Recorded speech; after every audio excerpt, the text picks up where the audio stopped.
اللہ ننھے ننھے سے بچوں کے جنازے اٹھ رہے ہیں، اللہ جن بچوں کو کیا معلوم نہیں ہے، دنیا کیا چیز ہے نہیں معلوم ہے، اے اللہ دنیا میں زندگی کیا ہوتی ہے نہیں معلوم ہے، اے اللہ معصوم بچوں پر بمباری کی جا رہی ہے، معصوم بچوں کو ختم کیا جا رہا ہے، عورتوں کی عزتوں کو پامال کیا جا رہا ہے، اللہ مٹھی بھر یہودی مسلمانوں کو ختم کرنے کی سازشیں کر رہے ہیں، اللہ پورے غزہ پٹی کو انہوں نے بمباری کر کر ختم کر دیا ہے، اللہ ہم تیرے سامنے شکایت کرتے ہیں، ہم بے بس قوم ہیں، اللہ ہمارا کوئی پرسان حال نہیں ہے، سوائے تیرے ہمیں کوئی نہیں ملتا جس کے پاس جا کر ہم بھیک مانگیں، جس کے پاس جا کر ہاتھ پھیلائیں، جس کے پاس جا کر مدد طلب کریں، اللہ تو ہی ہمارا ہے، اللہ تو ہی ہمارا ہے، تو ہی ہمارے لیے اول ہے، تو ہی آخر ہے،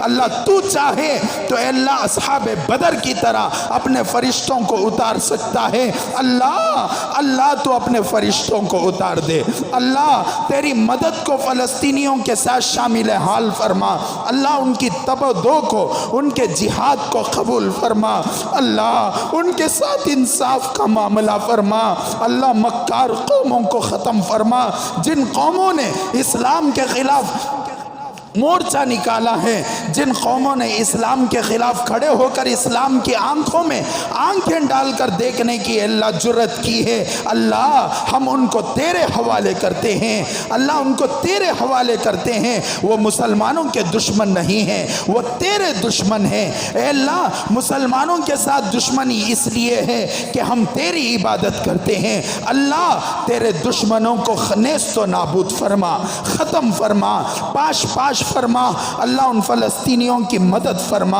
ان کے کھانے کا نظام فرما، اللہ غیبی نصرت فرما، اللہ تو اگر چاہے سوکھے درخت میں سے، اے اللہ سوکھے درخت میں سے حضرت مریم کے لیے کھجور عطا کر سکتا ہے، پیارے اللہ ان کے لیے بھی کھانے کا نظام فرما، اللہ من و سلوہ کی شکل میں کچھ نہ کچھ اتار دے، مولا کائنات ان کے بچوں کی قربانیوں کو قبول فرما، شہداء کی شہادت کو قبول فرما، اے اللہ وہ وہاں تڑپ رہے ہیں، اے اللہ وہ اپنے لیے اور اپنے اسلام کے لیے، اپنی مسجد اقصیٰ کے لیے، اللہ قرآن کی تعلیمات کے لیے کفر کی آنکھوں میں آنکھیں ڈال کر دیکھ رہے ہیں، اللہ ان کا کوئی مفاد نہیں ہے سوائے تیری رضا کے، اللہ دنیا کا مفاد ہوتا تو اللہ وہ اپنی جانوں کو قربان نہ کرتے، بزدل بن کر بیٹھ جاتے، دنیا کے مفاد کو چھوڑ کر انہوں نے تیری رضا کو اختیار کیا ہے،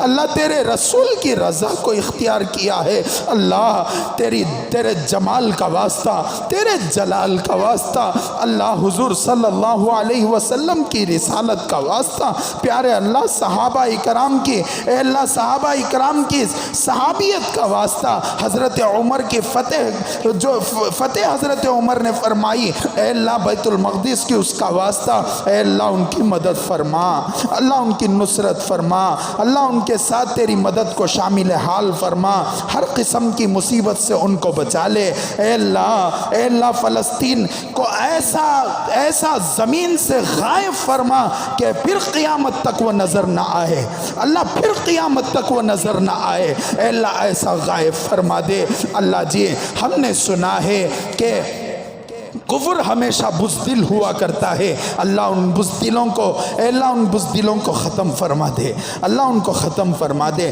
ہمیشہ سے انہوں نے سازشیں کی ہیں، پیارے اے اللہ سب سے بڑھ کر تیرے رسول کے کھانے میں انہوں نے زہر ملایا ہے، اے اللہ تیری مسجد اقصیٰ جہاں پر اے اللہ تجھے اتنی پسند ہے کہ تو نے ڈائریکٹ کعبۃ اللہ سے یا مدینہ منورہ سے رسول اللہ کو آسمانوں پر نہیں بلایا، بلکہ مسجد اقصیٰ کو تو نے بلایا، اور اتنی تجھے مسجد اقصیٰ پسند ہے کہ انبیاء علیہ السلام کو تو نے آسمانوں سے اتارا اور وہاں پر رسول اللہ نے امام الانبیاء بن کر اے اللہ انبیاء کی امامت کی ہے، ایسی مسجد اقصیٰ کی حفاظت فرما، اے اللہ ایسی مسجد اقصیٰ کی حفاظت فرما، اے اللہ ایسی مسجد اقصیٰ کی حفاظت فرما، اللہ وہاں کے بچے، وہاں کی عورتیں جنہوں نے ایسے مجاہدین کو، ایسے غازیوں بچیوں کو جنم دیا ہے، اے اللہ وہ مائیں آباد ہو جائیں، اللہ وہ ماؤں کو آباد فرما، اللہ ان ماؤں کو آباد فرما، اللہ جی ان کے ساتھ مدد کو شامل حال فرمائیے، اللہ جی ان کے ساتھ مدد کو شامل حال فرمائیے، اے اللہ پوری دنیا دیکھ لے، پوری دنیا دیکھ لے کہ کیا ہوتا ہے جب مسلمانوں کے خلاف کوئی کفر آواز نکلتا ہے۔ اے اللہ تیری ایک قدرت کا کرشمہ دکھا دے، اے اللہ تیری قدرت کا کرشمہ دکھا دے، اللہ جتنا فلسطینیوں کو کرنا چاہیے تھا انہوں نے کیا ہے، اللہ اب تیری باری ہے، اللہ تو کر دے، اللہ تو جب تک نہیں چاہتا کچھ نہیں ہو سکتا، اللہ پورے پالے کو، اے اللہ پورے پلڑے کو پلٹا دے، اے اللہ زمین کی حفاظت فرما، فلسطین کی حفاظت فرما، غزہ کی حفاظت فرما، فلسطینی مسلمانوں کی حفاظت فرما، اے اللہ مسجد اقصی کی حفاظت فرما، اے اللہ گنبد صخرہ کی حفاظت فرما، پیارے اللہ جو مانگا گیا وہ بھی عطا فرما، جو مانگنے سے رہ گیا تو اپنے شائن شان اور زیادہ عطا فرما، اللہ ہم نے اپنی حیثیت کے مطابق مانگا ہے، اللہ ہمیں اپنی شان کے مطابق عطا فرما، جو کچھ ہم نے مانگا اللہ اس کو حضرت جناب محمد رسول اللہ صلی اللہ علیہ وسلم کے صدقے میں اور صحابہ تابعین تبع تابعین اولیاء اللہ کے صدقے میں قبول فرما، جزا اللہ ان محمد ما ہوا اہلہ صلی اللہ علیہ وسلم، سبحان ربک رب العزت عما یصفون وسلام علی المرسلین والحمد للہ رب العالمین۔